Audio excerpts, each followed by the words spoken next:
শ্বশুর বাড়ির লোক আসলে বউদের ঠুসা পড়ে, অথচ বাপের বাড়ির লোকের আত্মীয় স্বজন আসলে জামাইদের ঠুসা পড়ে না। কারণ এরা শ্বশুর বাড়ির লোকদেরকে আপ্যায়ন করতে বেশি পছন্দ করে। আর ছেলের বাড়ির যদি কোনো আত্মীয় স্বজন আসে, বউর একটা জায়গায় জায়গায় ঠুসা পড়ে, জায়গায় জায়গায় ঠুসা পড়ে। কে রে ভাই, তোর মার বাড়ির সব আত্মীয় স্বজন তোর আপন লাগে, আর জামাইরা আত্মীয় স্বজন তোমার আপন লাগে না।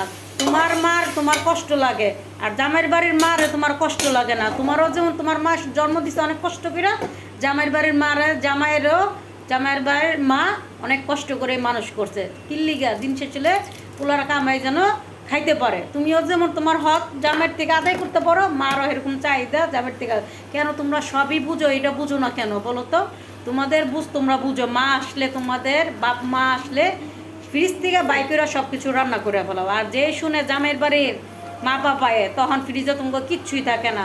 এখানে উনা ফোনা সব লাগাই দাও, এগুলো বন্ধ করো, বুঝছো? তোমার মাও যেরকম সেম, পরের বাড়ির পোলার মাও কিন্তু সেম। কেউ চায় যে আমার বউ যেন আমার বাপ মারও যেন সম্মান করে, আমিও যেন তার বাপ মাদেরকে ওরকমভাবে সম্মান করি। ভাই, এই হিংসাপথ সব কিছু রেখে সবাই সবার জায়গায় ভালো হয়ে যাও। দিন শেষ হইলে সবাই বয়স হবে।